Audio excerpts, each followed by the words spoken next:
Hello, and welcome to Get Recc'd. I'm your host, Don Falgout. And I am your other host, Stephen Falgout. Get Recc'd is our bi-weekly podcast where every episode I recommend something to Don and they recommend something to me, and then we talk about it. Although this is a special bonus episode. If only we had a soundboard. We're in the Get Recc'd studio, and we don't have our soundboard. That's true. But congratulations for finding the secret bonus episode. Of course, you had to navigate through 30 AR links in the real world. I'm sure finding that geocache in the middle of Russia was quite difficult, but thank you for being able to tune in now to our special bonus episode. Yes, and today we are discussing the newest Bo Burnham comedy special. Yes, I want to say quickly, we've done a couple bonus episodes. Some of them were just because I wanted to talk about Star Wars, but the other ones were because we found a very timely piece of media that related to a piece of media that we hadn't heard before, such as when Eminem created a diss track directly to us, which I'll never forgive, but it's fine. This is maybe a little different in that I guess I could have seen this being sort of a re-rec as we normally would, but I think because of its timeliness, it felt a little more natural to talk about it here, and maybe potentially a re-rec being something like Bo Burnham's 8th Grade or another of the older specials, or even his YouTube channel. That could be interesting. But yeah, we previously on the show, I don't remember what episode number, but you can find it. We talked about Bo Burnham's 3 comedy specials, which prior to Inside there were only 3.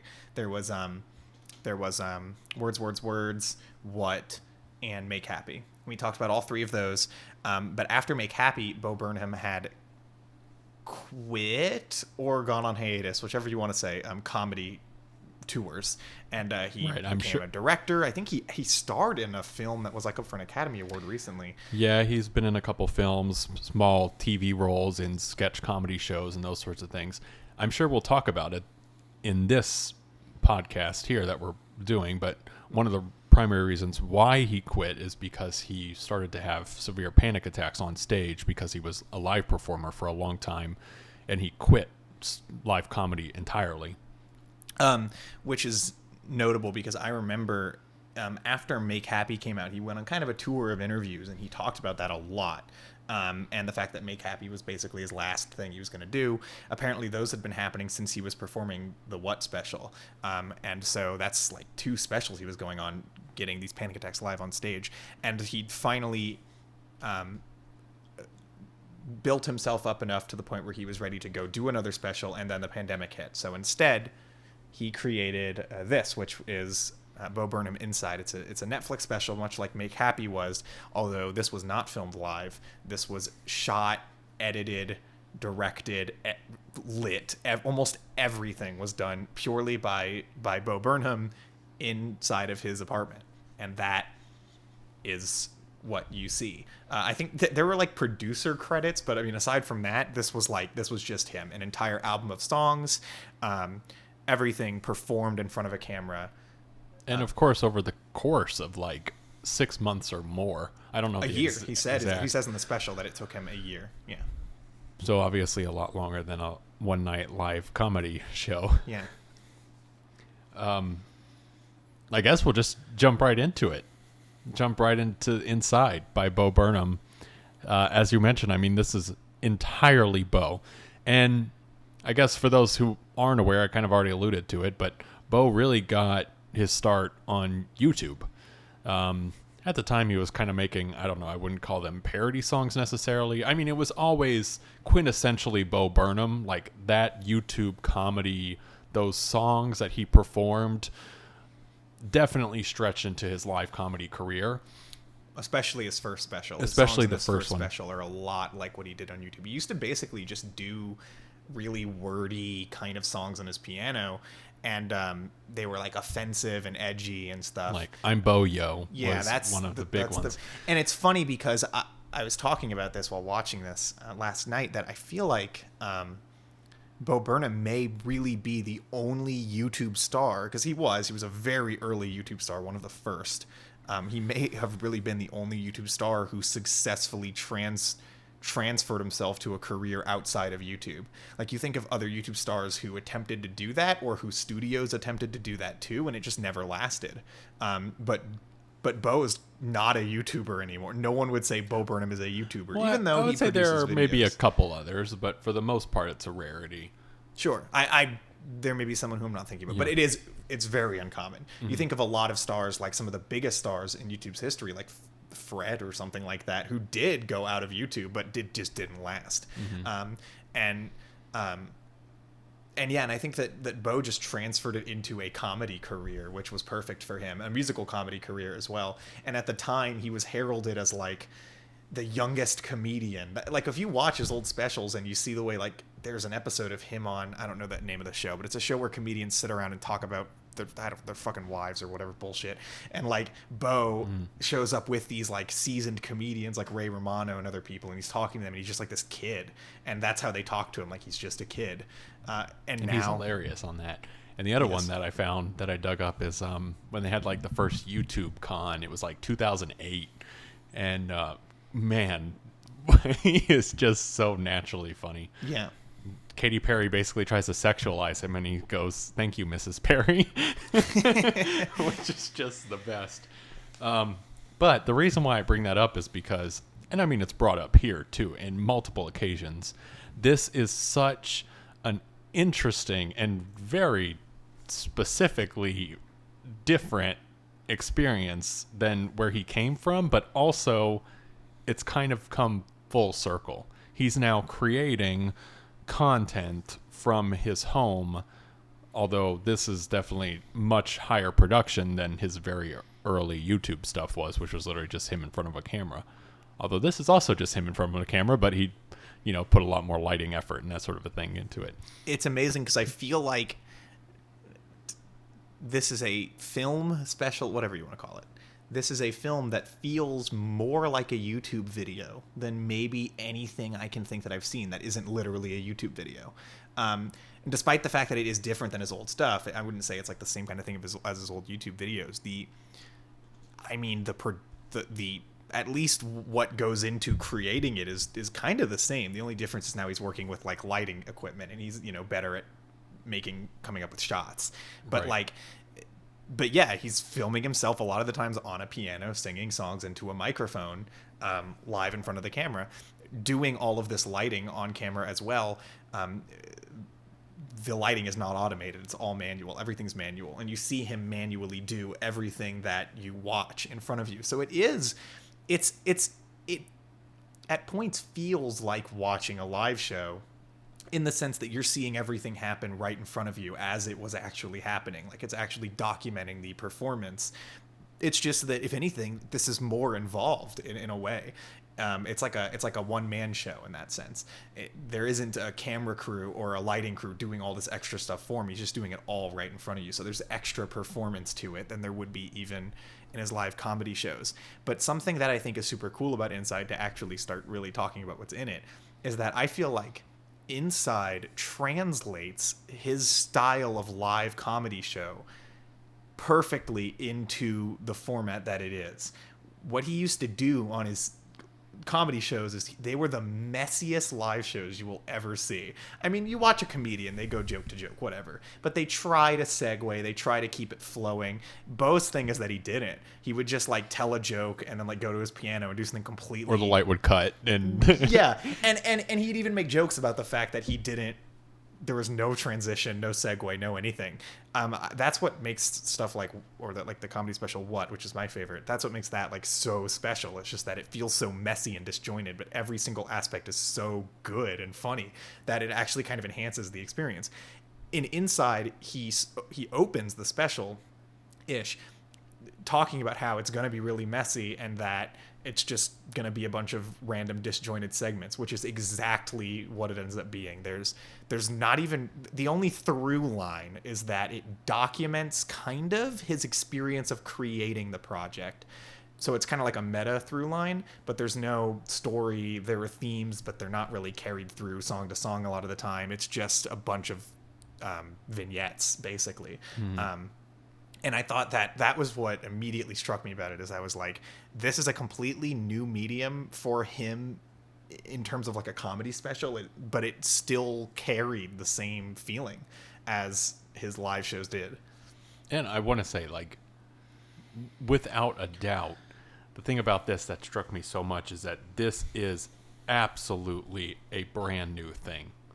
Like, this is a comedy special unlike any comedy special I've ever seen or that I even think really exists. I mean, first of all, this is a very natural extension of kind of where his humor had evolved going into Make Happy, where Bo is so self-reflective and projects those emotions, and oh my god, like, this special is just gut-wrenching. Like, honestly, it is more a drama than it is a comedy, and that in itself, that he is able to so masterfully play what most consider to be essentially like two faces of a coin. I mean, drama and comedy have gone so hand in hand since theater existed, right?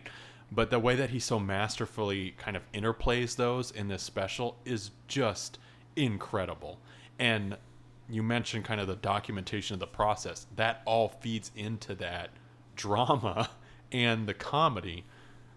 But a lot of times he is projecting laughter via laugh track, and you're like, man, I really shouldn't be laughing. Yeah. It's amazing because it's a comedy special that is like not really funny that much, and yet it is amazing, and that's kind of incredible. And I want to say, by the way, as for the classification of this as a special, it is in name, but I mean, it really feels like a film. It feels like but it feels like a new kind. I don't want to say a new kind of film, but a kind of film that could have only been made by a comedian who came from YouTube. Yeah, which is like, which kind of shows you how unique it is, because how many films will be made by people who else even fits that bill? So it's like, who have this level of talent too. Yeah. I mean, so and it's amazing, because I will say, like, it's true that this special is depressing as fuck, and Bo Burnham's comedy always had that angle to it. That was something that I always really liked. Even his earliest special, Words, Words, Words, has the song Art is Dead in it, which is really one of, maybe to this day, still the most profound thing that he ever did. I mean, it's remarkable how much he said with that one song that young. And it's an idea that the point of that song is an idea that is carried through his entire career. He's still talking about that in every special. This special's still a lot about the experience of being an entertainer when he doesn't feel like he deserves it. He kind of hates himself, and he thinks he's taking the spotlight away from other people and other issues. Which is, if there is a main theme of Inside, aside from obviously the pandemic and being forced to be inside, I would definitely say it's that. Yeah, and like disassociation due to an online presence. Yeah. Well, and there's a lot of internet alienation ideas working here as well, which is something that I don't think he's really touched upon in his other specials, although 8th Grade kind of did, or very much did. But I think Words, Words, Words had that song. In What, there were songs that would switch from being funny to being kind of profound or sad. And Make Happy was, I think, the first kind of example of what he would be doing next, because that special really turned a lot of the time to show how depressed he was working on it. The difference was, though, that Make Happy still feels like a comedy special. It's a lot of jokes. It's funny. And like, whenever Bo would flip these things, it was often in a song that was otherwise really funny, and then you get out of it and get back into the persona. Make Happy. Kanye monologue is the one that I know we talked about when we talked about it before, where that really becomes true. Yeah, and that was a little different because the special ended on a very, very downer note with Make Happy. But this special feels like it's almost like it's depressing, and then it just decides to be funny. Like, at least in the second half. In the first half of Inside, it does feel like a comedy special. A lot of the songs are clearly comedy songs. And, here's the thing I'll say about Fun Side.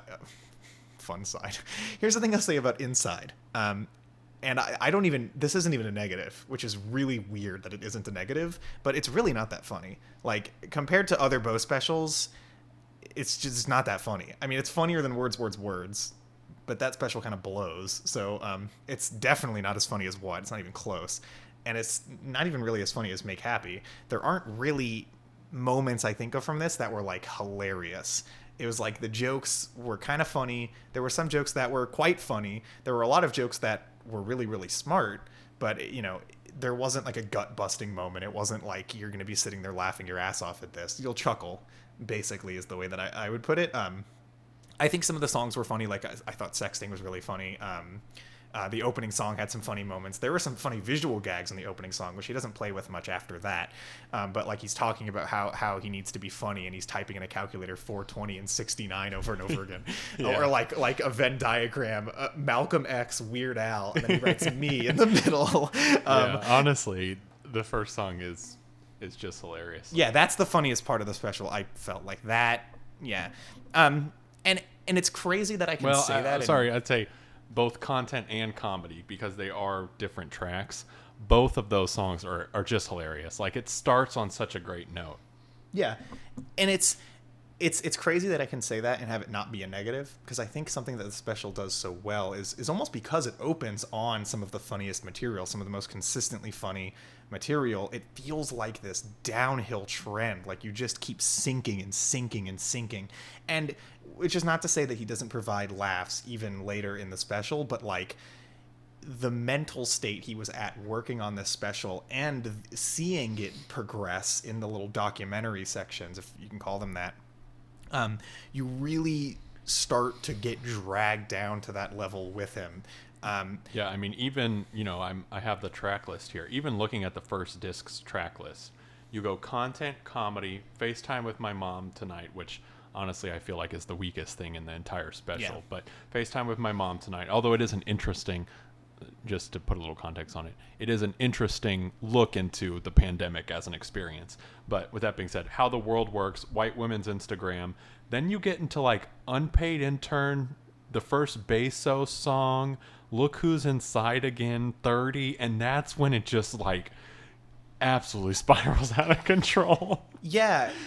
Is interesting because that Unpaid Intern song, I think, is the moment where things start to really lose it, but it doesn't seem like it because it's a really funny joke. And it loses it in a meta context too, because like literally in the special they are losing it because he's like reacting to the reaction and it like keeps playing, which is, by the way, again, like that's one of the funniest jokes in the special is when he starts reacting to the video and then he reacts to his reaction to the video. I mean, it's hilarious, but it goes on a little too long and it's kind of stops being funny, and the self-awareness stops taking on this like witty funny angle. It's just like, does this guy hate himself?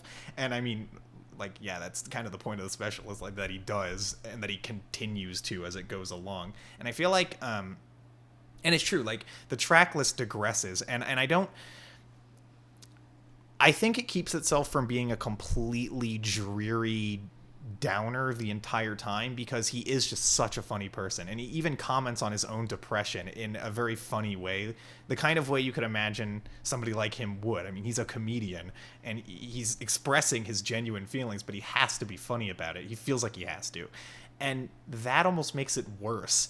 There's a monologue in this special where he starts talking about suicide, and he starts giving reasons why you shouldn't do it, but all of his reasons are like bad reasons and they don't make sense, and he's like second guessing himself on it. And to be clear, he's sitting with underwear on, watching his video of him earlier telling people they should not commit suicide. Yeah, and it's just that image, which we haven't even started to talk about the imagery of this thing. It was all filmed in one room, but the way that he utilizes that single room in such different ways is incredible. The lighting work, the camera work, the different shot compositions, like it's insane what he is able to pull out of one single experience like that. Yeah, I mean, and it's always newly creative. One of the most creative lighting sequences of the set was really on one of the weaker songs. Well, whatever. Yeah, it is. The second Bezos song, he's like sitting at his piano in like a ghillie suit. Yeah, and the camera's angled up, and he has these lighting projections that are like creating symbols around him and spiraling around his head, and it kind of just looks like the shot of it looks like something you would see in like an art museum. Like it's such a strangely composed shot.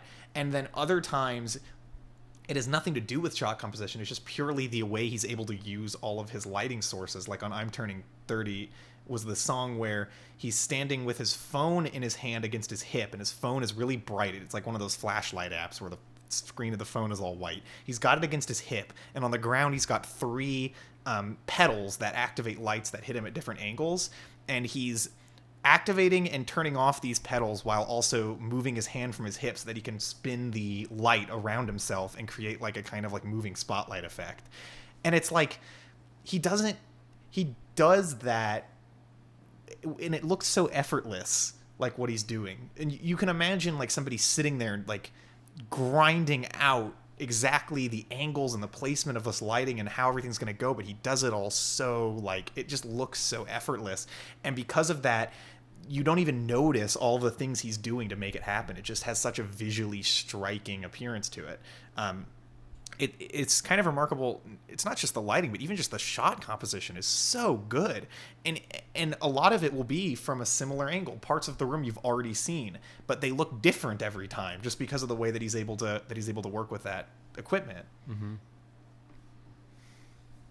Well, I do want to talk about some of the tracks here because, there's different. Each of them has its own different levels. And there's also, each of them is carrying its own different message. Some tracks almost are kind of like throwaway tracks that he uses to show the production angle, or he'll keep in, very explicitly like bad cuts or bad takes or like his desire to need to perfect it. So like, he'll get like we'll listen to a song and it looks perfect, and then he stops and says, okay, I got to do it one more time, but that's the one that got put into the special, those sorts of things. And then you have other tracks that are like White Women's Instagram, which is like probably the biggest production track here, like definitely a lot of time spent on the visual content, which is very important for a track like that, talking about Instagram. It like really enhances that experience. But honestly, my favorite tracks in this are the like very low played kind of emotional tracks. I think like, first of all, 100% my favorite track on this thing is Goodbye. Like that song is incredible. The way that he utilizes, and this is not just in Goodbye, but across the whole thing, just generally, the lyrical content, the music production, the musical quality of all the tracks is really good. But then Goodbye, the way that he blends all of those things together and makes specific callbacks to earlier tracks, but bends the lyrics in a way that like only increases your emotional degradation that you already have to that point. Like I think, for instance, in Goodbye, he calls back to comedy. And in comedy, there's like a part of the lyrics where it says, should I be joking at a time like this?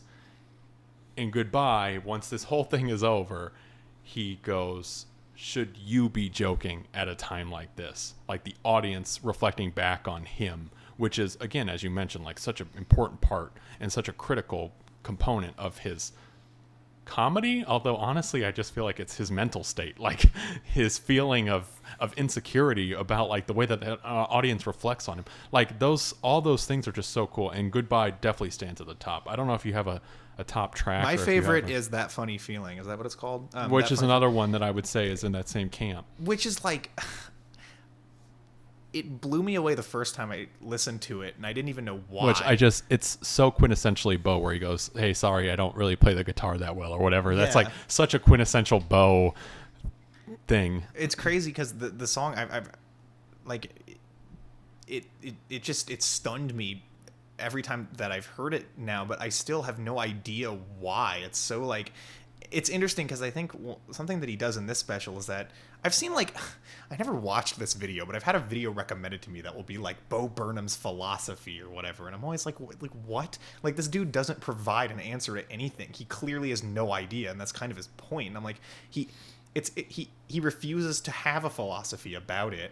And this song almost feels like that summed up in one track. He's just listing off a bunch of completely random non sequiturs, some of which are kind of funny on their own, but for whatever reason, the way that he's singing them and the context he's putting them in makes them not funny at all. Like, one of the lines is like reading Pornhub's terms of service, which is like, in any other Bo Burnham song, that'd be really funny. But here it's just like you're just so baffled. And the outro of the song in particular is just such a hard hitter. It's a really good like indie folk kind of track, and it's funny because he frames it in front of like a campfire projection and stuff, but it's like you can't even tell to what degree some of this stuff is ironic or like satirical. Like, I don't even know, was that supposed to be like a funny joke at the expense of like indie folk dudes, or was it not? I don't even know, but it worked just perfectly fine as that.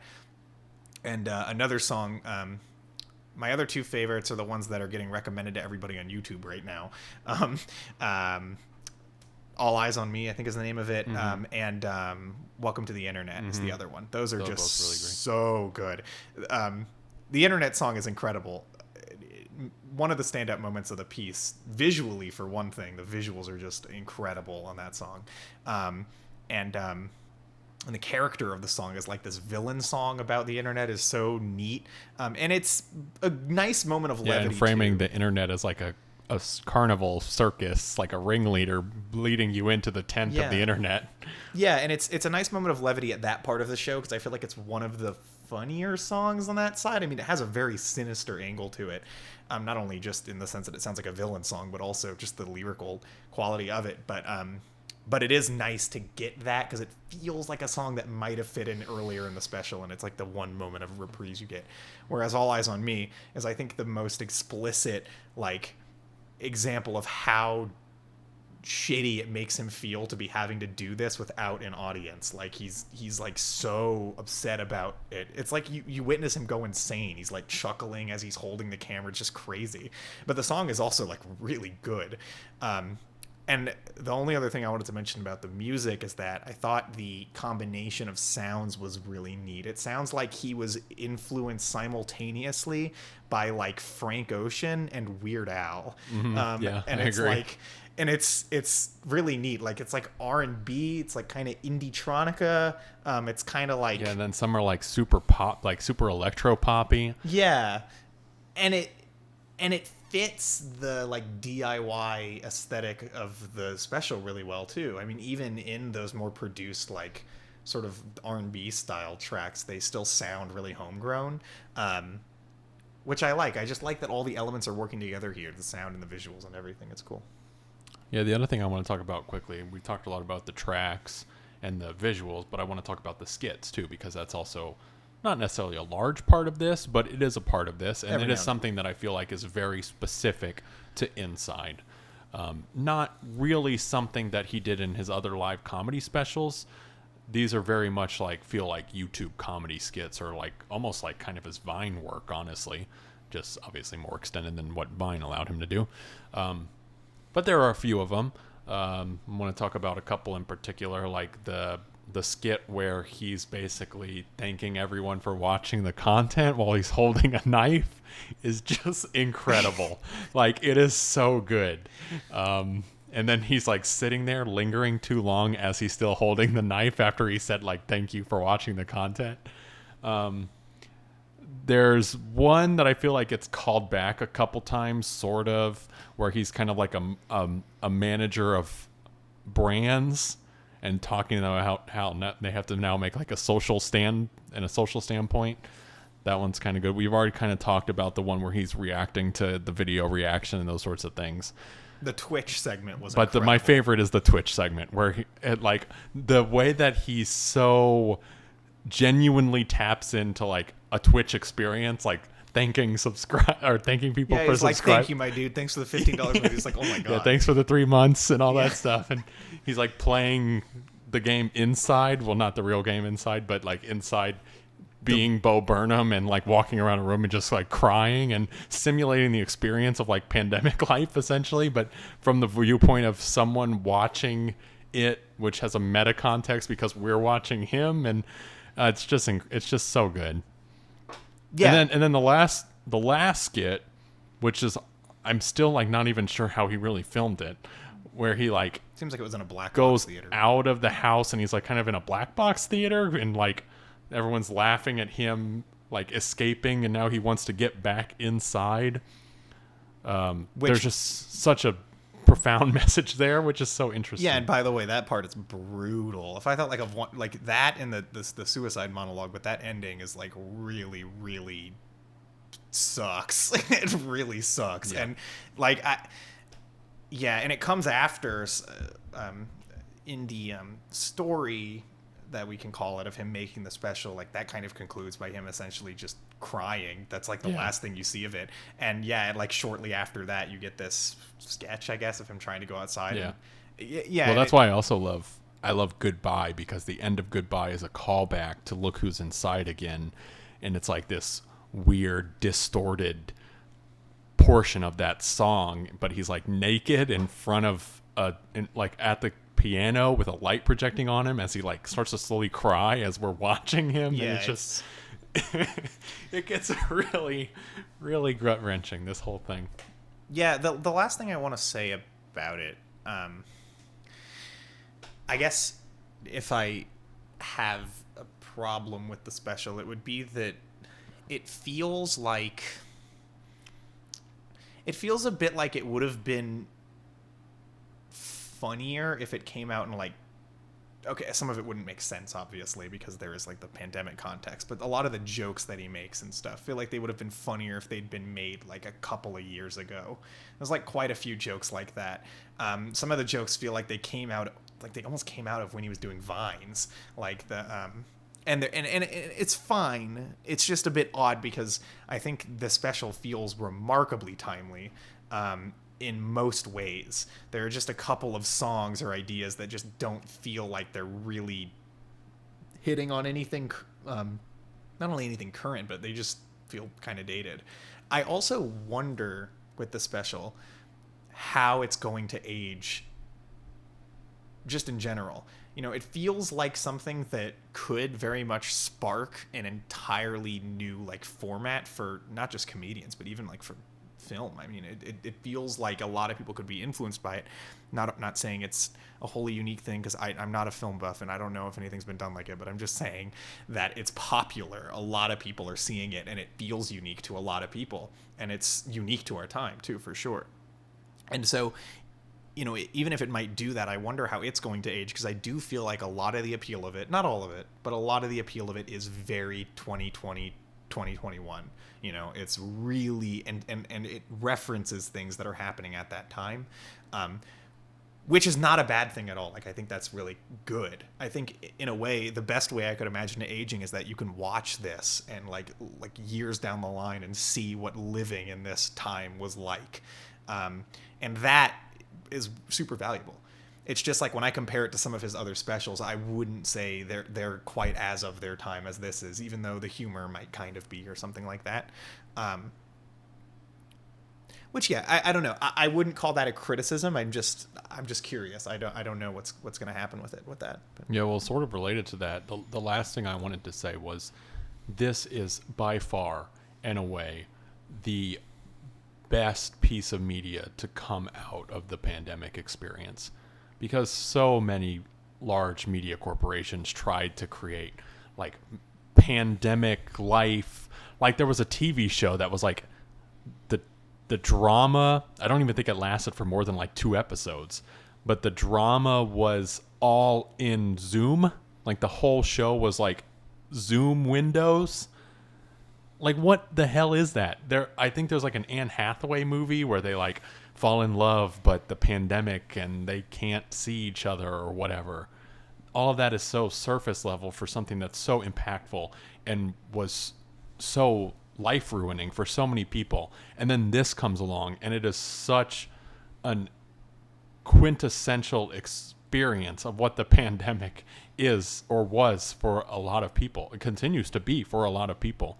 It's just so naturally, first of all, it's so naturally Bo, but then it's so naturally like that, those feelings and that experience. And I also want to say that I really appreciate the fact that it's self-aware about the fact that Bo Burnham in his position almost made the pandemic easier on him than other people who were less privileged than he was. And you see how bad it was on him. But he's constantly making comments about the fact that he doesn't even feel like he should be the one to make this. Yeah. Which and the one is played for laughs, where they say, should it come from a white guy like me? Yeah. which is also hilarious, but also very like self-reflective. That skit where he's like, can anyone just shut the fuck up? I mean, I know I'm not shutting the fuck up. But I think, and I like that he's able to mention this without it just feeling like lampshading, because especially knowing his whole career, it seems like that's a concern he's had forever. I opened talking about Art is Dead, and when you go back and listen to that song, it's kind of the same concerns he's having now, although now it's a little bit more socially conscious, but still, like, and you see this and you see him affected so profoundly that it tells you something about everybody else. It's just interesting because instead of commenting on the pandemic from the position of an entertainer, it's more like he's just showing you how he lived it.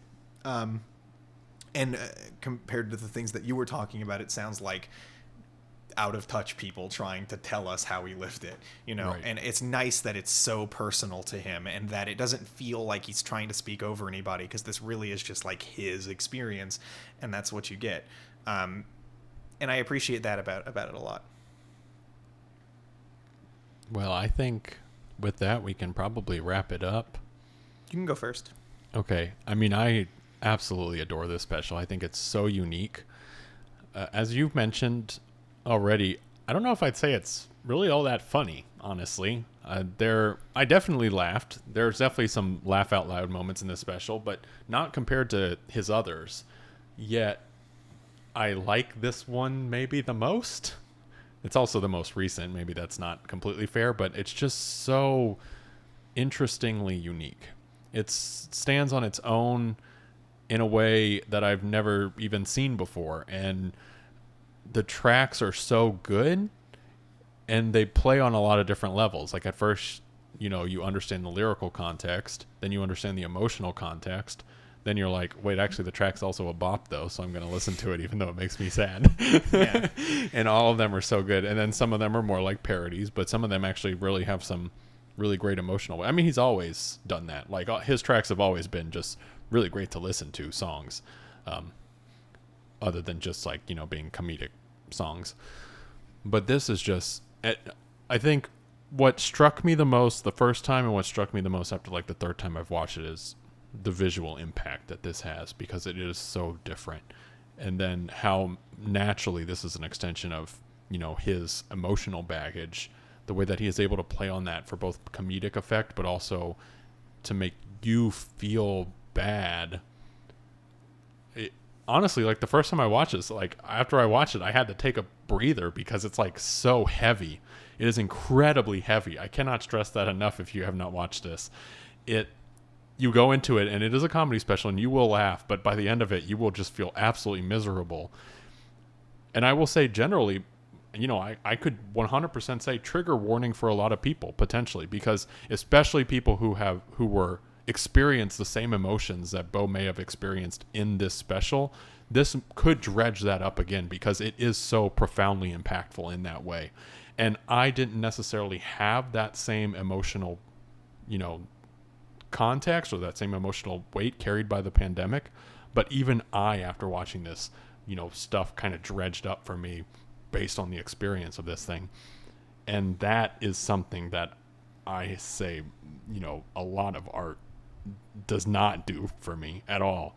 So that he was able to do that in a way that, you know, is also very funny on top of that in a lot of contexts, or in some contexts anyway. I have a hard time giving this probably a 10, honestly. Although, you know, the more I watch it, the more times I've watched it, the more I've enjoyed it. But easily a 9.5, 9.75 for me. And I 100% recommend it.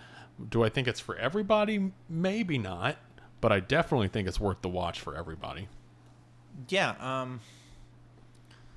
I think something to what you said about how it managed to hit those emotions harder for you than most art ever did is I think something that Bo hit on here is that he made this really personable compared to a lot of art that tackles depression or anything similar to this. I mean, it's really, really personable because he's just such a personable guy. Like he's so... I mean, he's a likable. YouTube everyman. Like, he literally Yeah. came from YouTube. Yeah. I think we cannot stress that enough. You know, like he is not kind of like big money comedian came out of the entertainment industry. And, you know, a lot of entertainments kind of work their way up from improv and that sort of thing. Even he didn't do that. Like, he came out of just making little songs on YouTube, got super famous, and like didn't know what to do about it. Yeah, which you can see the progression. Yeah, I mean, look, my favorite thing about Inside, honestly, is just the visuals of Inside are incredible. It's one of the best looking films, anything I've ever seen. I mean, period. Like, because it's not only is it visually striking, but it does so with so little, which just adds so much more to it. It's one thing to see a really well-lit scene. It's another thing to see a series of really well-lit, unique scenes in the exact same space and watching them be lit in front of you. That just makes it even more impressive. I mean, I almost can't believe some of the things he was able to accomplish in this special. Even though the White Woman's Instagram song, which he's making fun of white women's Instagrams, and he's making like photography that looks as good, if not better, than anything you've ever seen on a white woman's Instagram. Like, it's just a really beautiful special in that sense. And yes, it is horribly depressing. It's very sad. And I second the warning. I would warn people to watch it because you will feel like shit. Like, you will. I don't even know if you don't have to relate to it. You're going to feel like shit. It makes you feel like shit. It's rough. And it's not funny enough to bring you out of that. It just isn't. Yeah, it does not end funny either. Just like just like the special before this, it ends very bleakly. Yeah, so it's rough, but I mean, I like art like that, and I think he did it in a really, really relatable way, in a very timely way also, which is super interesting. I struggle to say it's my favorite Bo special only because what holds such a special place to me, like that, I feel like that's just going to always be my favorite. I've just loved that for so long, and nothing makes me laugh like that, so... But this is probably his best work. I mean, this is the most unique and interesting thing he's ever produced. I don't even think there's an argument to be had on that. The things he was touching upon on Make Happy, the best parts of Make Happy, are essentially made even better and drawn out through an entire special here. So, I mean, it's just one of the most impressive things I've ever seen. I've been a fan of Bo Burnham for like a long time now, so being able to be here for this is crazy. Like, when he announced this, I thought it looked like it was going to be cool, and then it came out and it's like blown up. I mean, everybody thinks this is just amazing, because it is. I mean, and it's like, it's really, really, really artsy in a way that is really accessible to everybody. I think just because it happens to have happened at a time where everybody can relate to what it's doing. And I mean, huge props for that. I mean, I don't know what I would give it. A 9, I guess. Yeah, I don't know. I guess I'll say that. But yeah, it's so good. I really think anyone who has Netflix needs to watch this if you haven't. I mean, unless it's going to be too rough for you, in which case maybe not. But, you know, other than that, like, I definitely think it's a much watch. Even if you don't like Bo Burnham. Yeah, so that's a hard recommendation from both of us at Get Recc'd. And I'll put the and you know what that means? Inside gets the Get Recc'd stamp of approval. Put it in the Hall of Fame alongside everything else that's in the Hall of Fame. Alongside Kamikaze by Eminem. Correct. Yeah. Mm-hmm. Which and The Last Jedi, I guess, was some of the other bonus episodes we've done. Oh, yeah. We're just Hamilton? Yeah. No. But anyway, Thank you so much for watching this bonus episode. I hope you really enjoyed it. As always, you can find us on Castbox or YouTube. If you're listening on Castbox, at YouTube, we are Casting 404. You can go to that channel. You'll follow us there. We produce our main episodes live. These bonus episodes are always side recordings. And now that you've watched and listened to this episode, it's going back in the vault forever, and you'll never be able to find it again. So good job for finding it. But now, even that you're listening to me saying that you can never find it again is kind of a paradox. So good luck with that. True. Well, anyway, with that, those were our thoughts. There were no recommendations. Get wrecked.